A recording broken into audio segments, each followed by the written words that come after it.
പാപ്പിച്ചിമ്മച്ചി വന്നിട്ടുണ്ടായിരുന്നു. അവർ പോകുന്നതിന് മുന്നേ തന്നെ ഒരു കൊല വിളഞ്ഞു നിൽക്കുന്നുണ്ടായിരുന്നു കേട്ടോ. നല്ലൊരു കപ്പക്കൊല. അത് വെച്ചതും അതുപോലെ അതിൽ വളം കൊടുത്തതും ഒക്കെ വാപ്പച്ചി തന്നെയാണ്. ഞാനിതിൽ ഒന്നരാടം വെള്ളം ഒഴിക്കാനൊക്കെ പോകാറുണ്ട്. ഇതിന്റെ കറക്റ്റ് പരിപാലനവും കാര്യങ്ങളൊക്കെ വാപ്പച്ചിക്കാണ് അറിയാവുന്നത് കേട്ടോ. ഞങ്ങളുടെ വീട്ടിലായാലും അവിടെ പണയിലൊക്കെ ഇങ്ങനെ ഒരുപാട് കൊലയും മറ്റൊക്കെ വെച്ച് വാപ്പച്ചി ഇതിന്റെ പുറകെ ഇങ്ങനെ എപ്പോഴും നിൽക്കുന്ന ഒരാളാണ്. അപ്പോൾ ഇവിടെ വന്നപ്പോൾ ഇവിടെ കുറച്ച് ഏരിയ കണ്ടപ്പോൾ കുറച്ച് വാഴക്കന്നൊക്കെ വാങ്ങി വെച്ചു.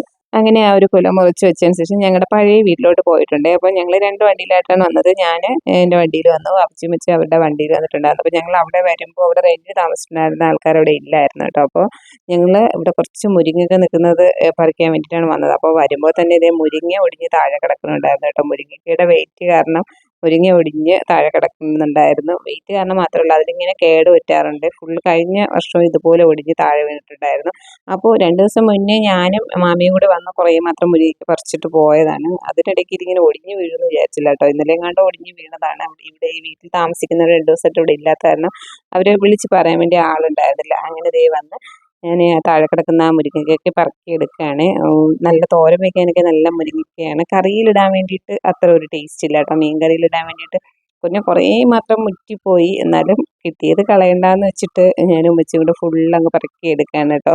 മുറ്റിയതൊക്കെ വാരിയൊക്കെ ദൂരമൊക്കെ എറിഞ്ഞു. ബാക്കിയുള്ളതൊക്കെ ഒന്ന് എടുത്തിട്ട് വീട്ടിലോട്ട് പോവുകയാണ്. അപ്പോൾ ഞങ്ങൾ അവിടെ ഈ അടുത്തുള്ള നൈബേഴ്സിന് കുറച്ച് 2-3 വീട്ടിലൊക്കെ കൊടുത്തു. പിന്നെ ഞങ്ങൾ ഇപ്പോൾ താമസിക്കുന്ന വീടിൻ്റെ അവിടെ കൊണ്ടുപോയി ബാക്കി അവിടെയുള്ള ആൾക്കാർക്കൊക്കെ കൊടുക്കാമല്ലോ എന്ന് കരുതി ഫുള്ള് പിഞ്ചും അതുപോലെ നല്ല മുറ്റിയതും കളഞ്ഞിട്ട് ബാക്കി ചെറുത് വരെ എല്ലാം പറക്കി എടുത്തിട്ടുണ്ടായിരുന്നു. എല്ലാം കൊണ്ടുപോയി ഞങ്ങൾ ഇനി വീട്ടിലോട്ട് പോവാണ് കേട്ടോ. അപ്പോൾ ഉമ്മച്ചി ഇങ്ങനെ ഭയങ്കര ഹാപ്പിയാണ് കേട്ടോ. ഉമ്മച്ചിക്ക് മുരിങ്ങയ്ക്ക എന്ന് വെച്ചാൽ ഭയങ്കര സന്തോഷമാണ്. ഒന്നാമത് ഇതിങ്ങനെ ഷെയർ ചെയ്ത് എല്ലാവർക്കും കൊടുക്കാമല്ലോ എന്നുള്ള ഒരു സന്തോഷം. അങ്ങനത്തെ മുരിങ്ങയ്ക്ക എല്ലാം കളക്ട് ചെയ്തിട്ട് ഞങ്ങളിത് വീട്ടിലോട്ട് എത്തിയിട്ടുണ്ട്. പോകുന്നതിന് മുന്നേട്ട് കുറേ തേങ്ങ അരിഞ്ഞിട്ടുണ്ടായിരുന്നു കേട്ടോ, കൊപ്രയാക്കാൻ വേണ്ടിയിട്ട്. അതിങ്ങനെ വെയിലത്തിട്ടിട്ടായിരുന്നു. വന്നപ്പോൾ ഒരു കൂട്ടം പ്രാവുകൾ ഇതിലിരുന്ന് കഴിക്കുന്നുണ്ട് കേട്ടോ.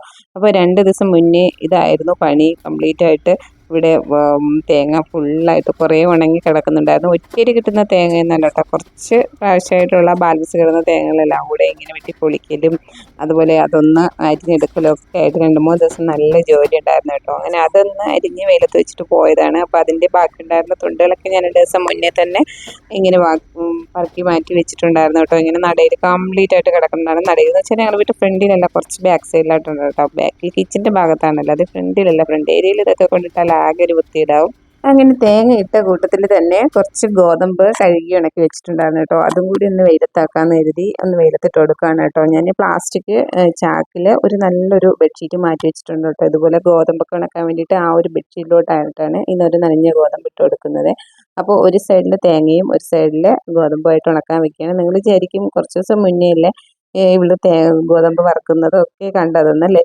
ഞങ്ങൾ കൂടെ ഈ ഗോതമ്പ് റെഡിയാക്കി എടുക്കാറുണ്ട് കേട്ടോ. അപ്പോൾ ഫസ്റ്റ് ഞാൻ അന്ന് റെഡിയാക്കി എടുത്തത് എൻ്റെ മാമിക്കൊണ്ട് കൊടുത്തിട്ടുണ്ടായിരുന്നു. അപ്പോൾ ഇപ്പോൾ വീട്ടിൽ ഇല്ലാത്തത് കാരണം വീണ്ടും ഞാൻ ഗോതമ്പ് വാങ്ങി റെഡിയാക്കിയതാണ്. അങ്ങനെ ഇത് തേങ്ങയൊക്കെ ഉണക്കാൻ ഇട്ടിട്ടുണ്ട്. എല്ലാം കൂടി റെഡി ആയിട്ട് വേണം ഇനി ഒരു മില്ലോട്ടൊരു പോക്കുണ്ട് കേട്ടോ. എന്തായാലും വീട് ഇന്നത്തെ ഇത്രയേ ഉള്ളൂ.